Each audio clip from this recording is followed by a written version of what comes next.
Hi there, this is Mr. Evans. This video is looking at the pressures for socially responsible behaviour. So, slightly odd way that this has actually been set out, and if I'd have realised that we were coming back to this bullet point here, I wouldn't have made the last video on technological change, because this seems linked to all of the stuff we've done on CSR, and technology is slightly different. But we need to be aware of where the pressures for socially responsible behaviour are coming from on organisations. So we've defined what CSR is. It's basically behaving in a manner that isn't just beneficial to shareholders, but taking a more stakeholder approach to running the business, where we're considering all of the stakeholders as we're making decisions in order to take a slightly longer term view than just profit maximising in the short term. So where do these pressures for socially responsible behaviour come from? Well, one source of pressure for socially responsible behaviour is the law, things like the minimum wage. There's requirements for businesses of a certain size to ensure that there's no slave labour used in their production processes, even when they're operating abroad, if they're selling products in the UK. So there's various bits of legislation about businesses behaving in a socially responsible way, particularly the EU directive that says that public listed companies do need to produce a CSR report, which is audited to check it for accuracy, and that's released alongside their financial statements. But there, of course, is the customer as well. Customers can be a source of pressure on businesses to behave in a socially responsible way.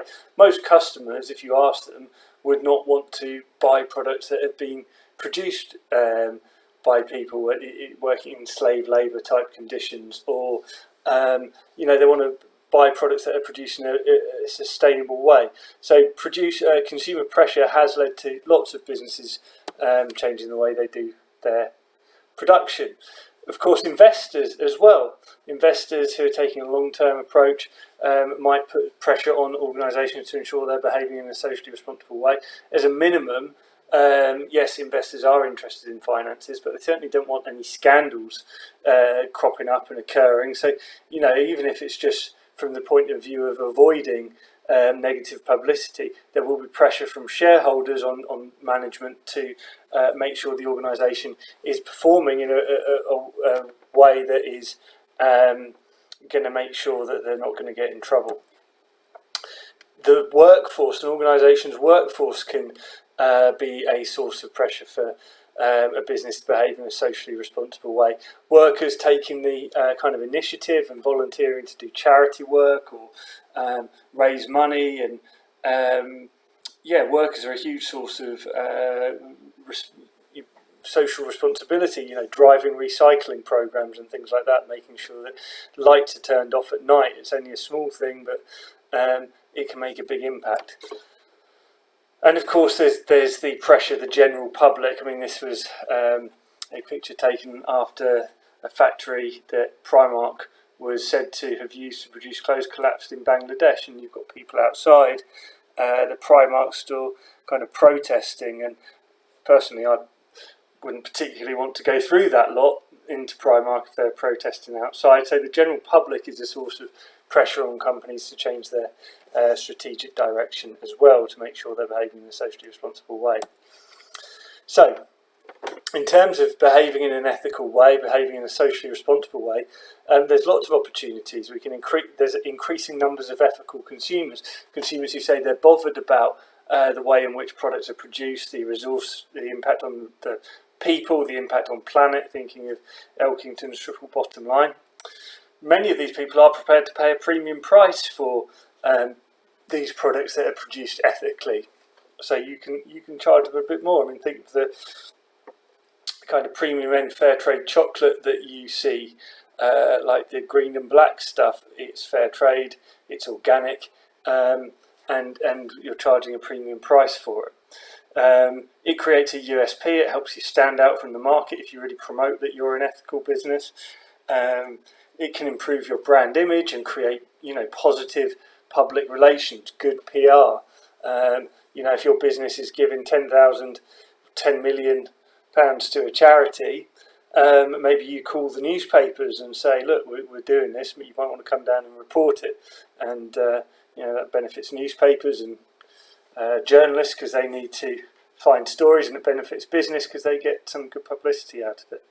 And of course, it increases staff morale and can improve staff recruitment if a business is seen to be behaving in an ethical way.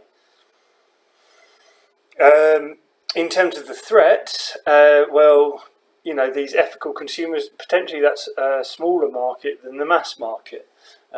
Maybe in reality, people say, oh, we are bothered about mass production and slave labour and so on, but do their actions really follow through? I mean, the proliferation of cheap kind of sportswear type shops is an indication that people say one thing and maybe actually when push comes to shove, they don't want to spend 30 quid on a pair of shorts that have been produced in an ethical way. They'd much rather spend 10 quid on a pair of shorts that may have been produced by workers in less good conditions. The increased cost of production of behaving in an ethical way, i.e. we're not buying the cheapest raw materials, we're buying raw materials where we know that the suppliers have treated their workers well and it's good quality products. We're not just looking for the cheapest source of stuff. Renewable energy might be more expensive than coal or gas-fired power stations. There's the impact on profits. Maybe if our revenues are going down because we're targeting a smaller market and our costs are going up, there's going to be an impact on profits, and therefore our investors might start to make noises about how they're not quite happy with the bottom line. And finally, the cost of monitoring and managing an ethical business. If you're going to go ahead and advertise yourself as an ethical business, you need to make sure as a management team that your business is behaving in that way, and that takes time and that takes money to kind of put procedures in place to make sure that's happening. So there are costs of monitoring and managing an ethical business.